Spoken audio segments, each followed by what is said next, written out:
Hello everyone, day 2 of our vacation trip. We're actually out here at Toadstool Park, and we're going to go ahead and do some sightseeing out here and taking a look at some of the formations and stuff, so come along for the ride.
Let's go ahead and start on the self-guided trail. As we come up to the different areas, we'll go ahead and come back on. Why is it called toadstool? Toadstools are created by the forces of wind and water, eroding the soft clay faster than the hard sandstone rock that caps it. Erosion eventually collapses the giant toadstools while new ones are always forming.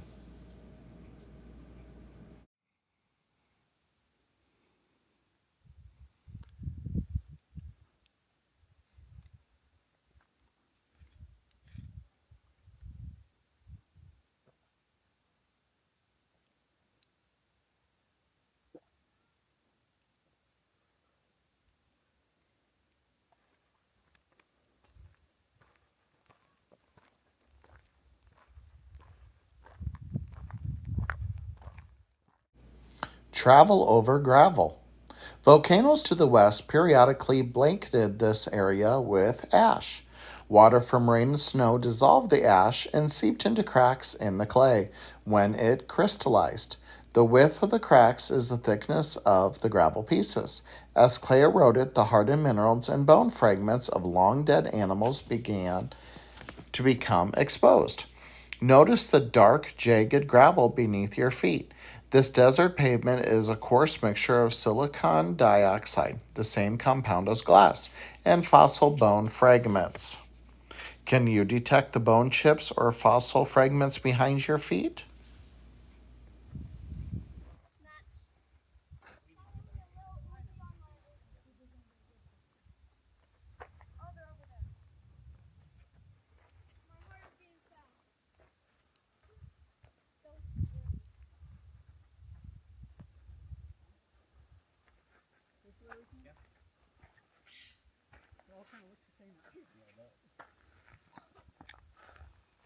All right, let's go ahead and continue on our trail.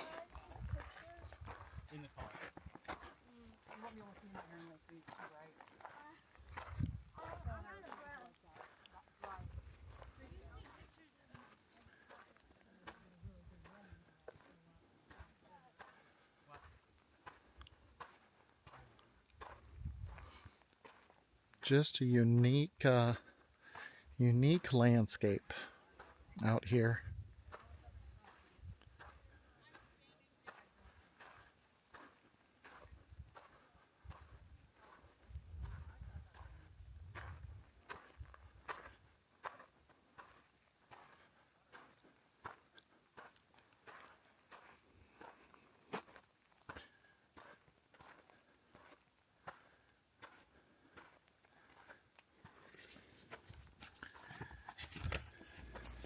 Pocks in the rocks? No, they're tracks. Tracks are distinguished from other depressions in the rock because they do not occur randomly. These are made by animals living about 30 million years ago. The toes point in the direction of travel. The size and depth of the tracks indicate the size and the weight of the animal that made them. The stride is the distance between tracks made by the same foot. Changes in travel speed are shown by lengthened or shortened strides. Do you see that big rock off into your distance there on the right of the picture? Can you see the tracks of the four-legged animal as it made its way across the mud, now hardened to stone? Clear inspection of the tracks shows the foot had two toes. Its size and shape are consistent with the giant pigs of that time. Keep looking. You may see other tracks as well on our journey.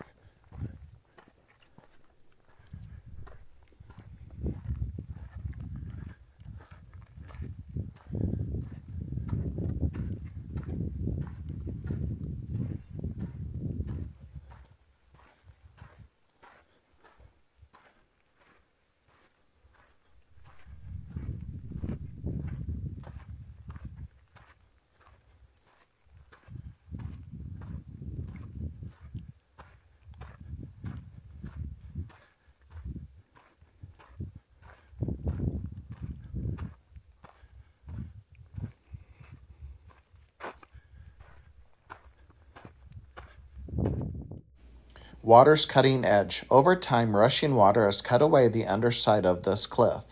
When the bank is undercut enough, the weight of the overhead mass breaks off in large chunks, crashing into the stream bed and diverting the stream flows.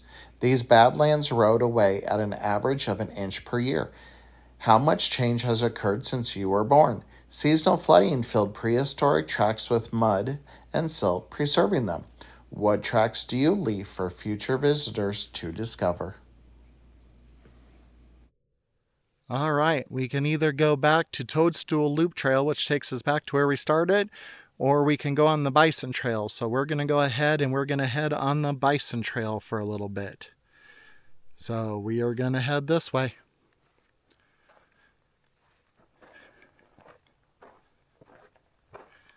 We'll come back on when we find more interesting things.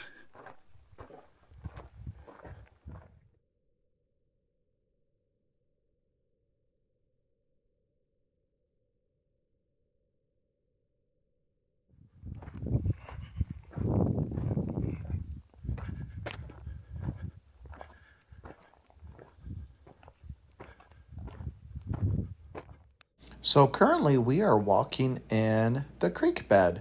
The creek bed follows what we call Nebraska Badlands. Pretty interesting landscape, if I do say so, for Nebraska.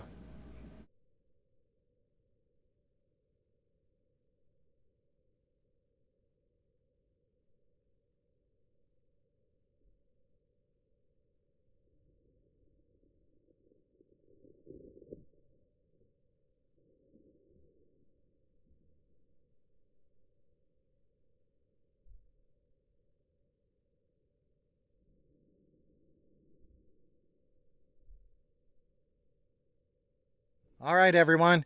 We're going to go ahead and turn around from here and head on back to Toadstool Park on the trail. It's pretty darn hot out here. So when we see some more stuff inside Toadstool Park, I'll bring you back along for the ride.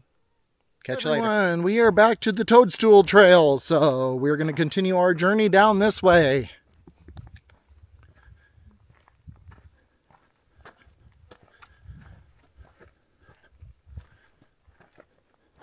The Toadstool being one that has all the milk veins, they don't keep that trail clear.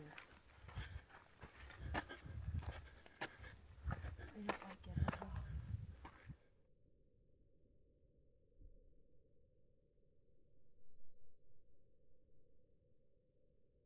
Whose fault is it?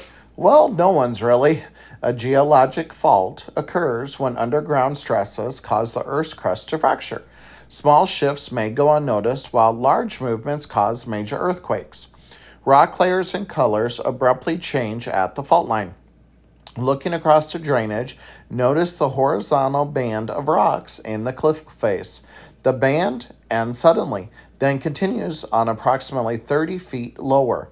Could you have felt this shift if you would have been around during this time frame? Next, we have cliff clues. As the rock cliff is undercut by erosion, overhanging rocks break off. When will the next break occur? Since no one can predict this, please make sure you view the cliff from a safe distance.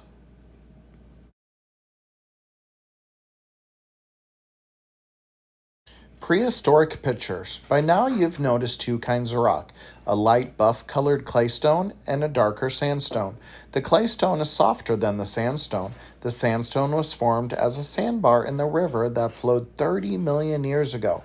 Wildlife attracted to the water left their tracks in the wet sand, some of which are still preserved and visible today.